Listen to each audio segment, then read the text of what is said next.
कभी मौका मिल जाए, विवाह शादी में देरी हो रही हो, या कोई नया कार्य चालू कर रहे हो उसमें देरी हो रही हो, या कोई सर्विस के लिए नौकरी के लिए जा रहे हो और वो कार्य नहीं हो रहा हो, तो एक धतूरा, केवल एक धतूरा, उस धतूरे को फोड़कर उसके अंदर का फल निकालकर उस फल को शिवलिंग पर चढ़ाकर एक लोटा जल शंकर भगवान को समर्पित कर कर।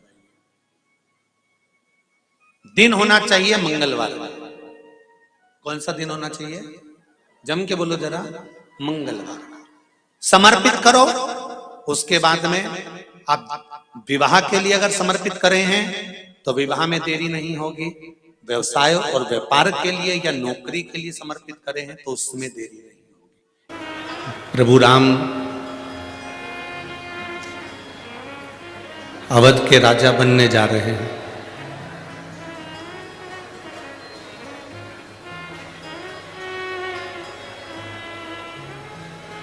केवल राम जी अवध में नहीं बैठने जा रहे,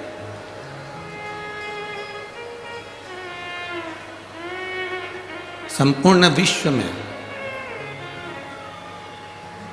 संपूर्ण संसार में, संपूर्ण विश्व के अंदर जहां आप भगवान के अवध में विराजमान होने का उत्सव मना रहे हैं, भजन कर रहे हैं, आयोजन कर रहे हैं, यज्ञ अनुष्ठान कीर्तन स्मरण कर रहे हैं, केवल एक भगवान राम अवध के अंदर विराजमान नहीं हो रहे। जो किसी न किसी रूप में भगवान की अविरल भक्ति में लगा हुआ है, भगवान के अविरल भजन में लगा हुआ है, मेरे राम अवध के राजा तो बन रहे हैं पर संपूर्ण ब्रह्मांड के भी राजा बनकर मेरे अवध के राम विराजमान हो रहे हैं। संपूर्ण ब्रह्मांड। और तेरी कृपा बिना न हिले एक भी अणु, लेते हैं श्वास तेरी कृपा से तनु तनु। बखान क्या करूं राखों के ढेर का, चपटी भगवत में खजाना कुबेर का। हे गंगाधार मुक्ति द्वार ओंकार तू, बोले ओंकार तू। आयो शरण दिया शंभु तार तार। ये शिव की कृपा के बिना, भगवान शंकर की उदारता के बिना, शंकर की करुणा के बिना ये हमको प्राप्त नहीं हो सकता।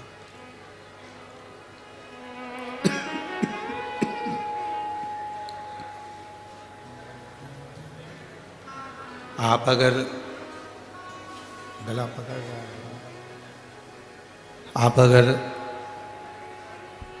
इस पवित्र प्रांगण के अंदर बैठकर जो महापुराण की कथा को श्रवण कर रहे हैं,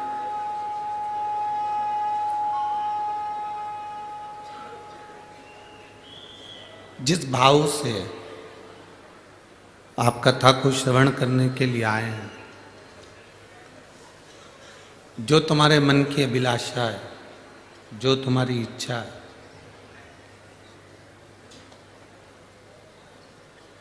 जिस भाव से आप कथा को श्रवण करने के लिए आए हो,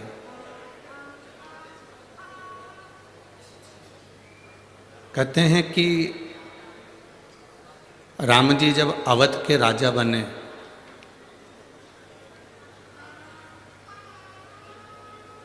उनका राज तिलक हुआ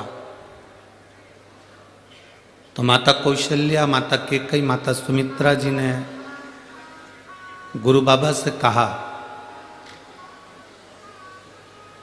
और गुरु जी से कहा कि हमारे अवध की एक रीति है, हमारे अयोध्या का एक रीत है कि राम जी जब राजा बनने हैं, अयोध्या में जो राज सिंहासन पर बैठता है, जब उसका राज तिलक होता है, सभा में जितने बैठे रहते हैं जो मांगते हैं राम जी को वो देना ही पड़ेगा।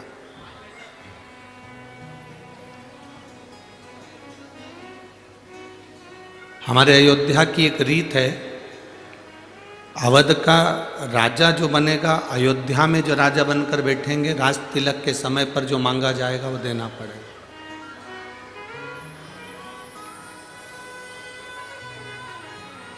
जो भी मांगा जाए वो देना है।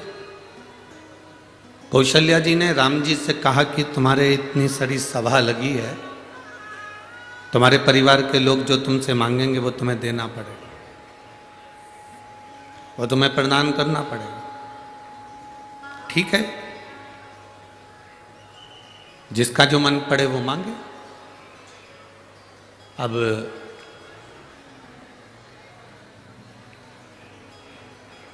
लक्ष्मण जी से कहा कि पहले तुम जाओ मांगने के लिए, क्योंकि तुम भी 14 वर्ष का वनवास से वापस लौट कर आए। बहुत सावधानी से कथा सुनना।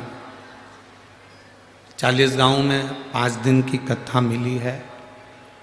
इतनी झोली भरकर सुनना कि बाबा अगली कथा में एक पत्र तुम्हारा भी भेजे और उसमें लिखा हो कि मेरे मन की बात बाबा ने पूर्ण कर।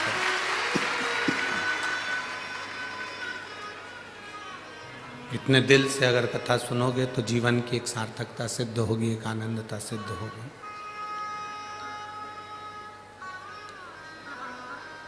लक्ष्मण जी को भेजा कि पहले तुम मांगो। लक्ष्मण जी गए, भैया राम के चरणों को प्रणाम किया। कौशल्या जी ने कहा हमारे यहाँ की रीति है,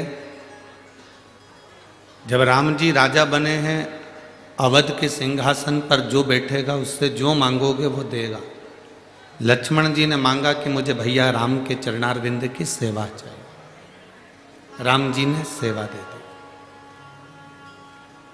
भरत जी से कहा आप मांग लो। भरत जी ने राम जी के चरणों की सेवा मांगी, उनको भी सेवा दे दी। शत्रुघ्न से कहा गया कि तुम मांग लो, तो शत्रुघ्न जी ने भरत जी के चरणों की सेवा मांगी तो उनको दे दी। उर्मिला आई, उन्होंने अवध के सेवा मांगी, सेवा दे दी। मांडवी आई, उसने अपने पति के चरणों की सेवा मांगी, वो दे दी। शत्रुघ्न जी की धर्म पत्नी शुद्ध कीर्ति आई।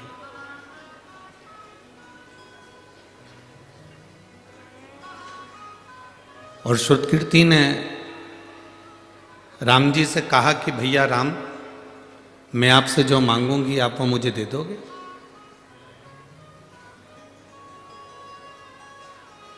मैं जो मांगूंगी वो आप देना पड़ेगा।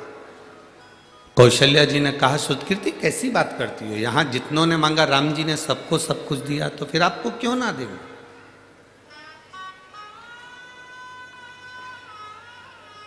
आपको मना थोड़ी ना है, आप मांगोगे आपको मिलेगा। मांगो, आपको क्या चाहिए? शुद्धकीर्ति ने कहा कि मैं जो मांगूंगी वो दे दोगे, पहले विचार कर लो भैया राम। भैया राम आप पहले विचार करो, जो मांगूंगी वो देना पड़ेगा। हाँ मांगो। शुद्धकीर्ति ने फिर कहा पक्का? पक्का। सीता जी ने कहा शुद्धकीर्ति तू मेरी बहन होकर ऐसा बोल रही है, तू तो मांग ले जो चाहिए तेरे को राम जी से। शुद्धकीर्ति ने कहा पहले मुझे संकल्प दो कि मैं जो मांगूंगी वो मुझे देना पड़ेगा। सीता जी कहती हैं ऐसी बात कर रही हो तुम तो कि संकल्प दो। कैकेयी को थोड़ा सा भय होने लगा। कैकेयी को लगा कि मैंने 14 वर्ष का वनवास राम जी को दिया था, कहीं ये शुद्धकीर्ति वापिस राम जी को वनवास ना दे दो। उसे भय हो रहा, उसको भय उत्पन्न हो रहा।